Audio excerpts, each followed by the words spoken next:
Welcome back to my YouTube channel. Indeed, the PhD journey continues. Yes, it has been a long time since I published the 5th video. Today, I am presenting to you the 6th video on crafting a compelling literature review. Please do not forget to subscribe to my YouTube channel. Let me address the question, how to craft a compelling literature review. I believe you can agree with me that crafting a compelling and convincing literature review is imperative for flourishing PhD scholars, as it is a linchpin of their research endeavors, showcasing their adeptness in comprehending the extant body of scholarship and their capacity to undertake critical analysis and synthesis. I present below 8 methodological steps to guide aspirant PhD students in the construction of a convincing and compelling literature review. The steps are as follows. Step number 1, define the scope and objectives. Number 2, conduct exemplary literature search. Number 3, systematize source materials. Number 4, appraise and critique the literature. Number 5, synthesize the literature. Number 6, ensure structural cohesion and coherence. Number 7, uphold academic integrity. Number 8, solicit feedback and engage in iterative revision. Let me go through these 8 steps individually. So, step number 1, define the scope and objectives. It is important to begin by delineating the ambit of the review by articulating the specific topic or research query under investigation. Furthermore, establish the objectives of the literature review by enumerating the intended outcomes and scholarly pursuits associated with the review process. Then conclude by specifying the criteria governing the inclusivity and exclusivity of the literature review by establishing parameters relating to temporal, geographical, and conceptual dimensions to facilitate a rigorous and focused synthesis of scholarly literature. Step number 2, conduct exemplary literature search. It is imperative to employ academic repositories, periodicals, and digital libraries to thoroughly explore pertinent literature. Here, I emphasize the importance of using various academic resources such as repositories, journals, and online libraries to conduct a thorough search for relevant literature for your research. Also, consider harnessing keywords, Boolean operators, and advanced search methodologies to refine the research outcomes. Here, I advise that you use specific strategies like selecting relevant keywords, applying Boolean operators, and using advanced search techniques to make your search for academic literature more precise and effective.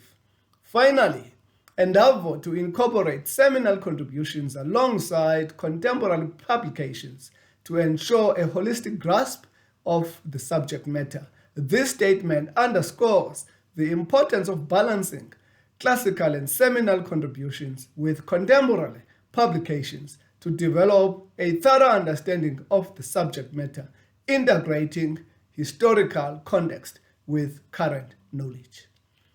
Step number 3, systematize source materials. It is vital to devise a logical framework for organizing source materials, possibly leveraging citation management software such as Zotero or Mendeley. Moreover, consider establishing a coherent taxonomy for categorizing and cataloging literature based on thematic, theoretical, methodological, or other silent parameters. Lastly, employ mechanisms for version control to monitor alterations and amendments to source materials, thereby safeguarding the fidelity and suitability of the literature review process. This means you must set up a clear and logical system to classify and organize the literature you collect, using relevant criteria such as themes, theories, methods, or other important factors. Step number 4, appraise and critique the literature.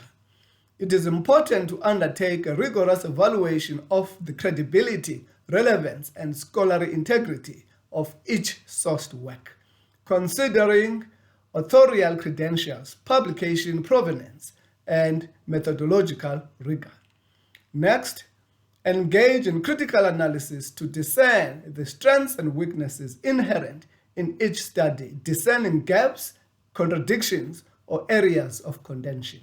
This means you must conduct a detailed critical analysis of the literature to understand its strengths and weaknesses, as well as to identify any gaps, contradictions, or areas of disagreement. This analysis will help you comprehensively to understand the topic and identify areas for further research or discussion.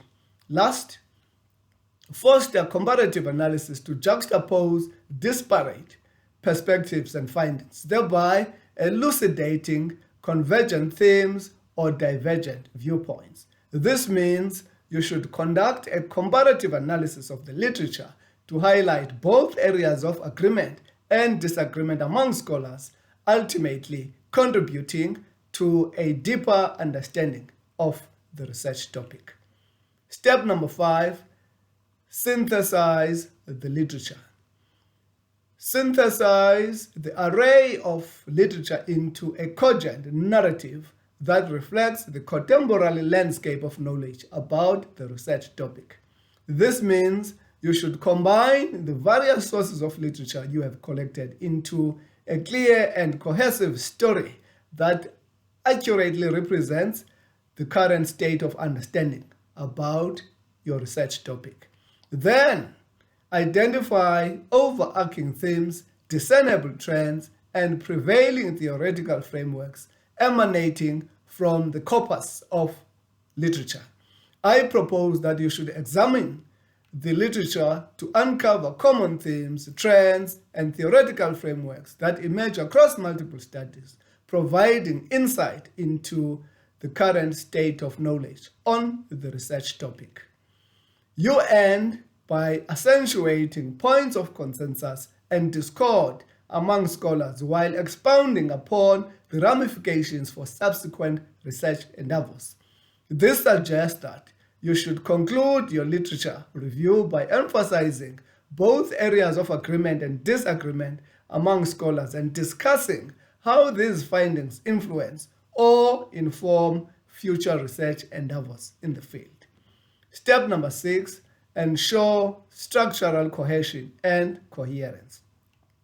You must instill the literature review with a judicious organizational schema characterized by logical progression and seamless transition between sections. This means that your literature review should be well organized, logically structured, and smoothly connected, ensuring a clear and coherent presentation of the material. Then, commence with an incisive introduction that contextualizes the topic and underscores its scholarly significance. This suggests that your introduction should be clear and engaging. Provide background information to set the context and emphasize the academic importance of the topic.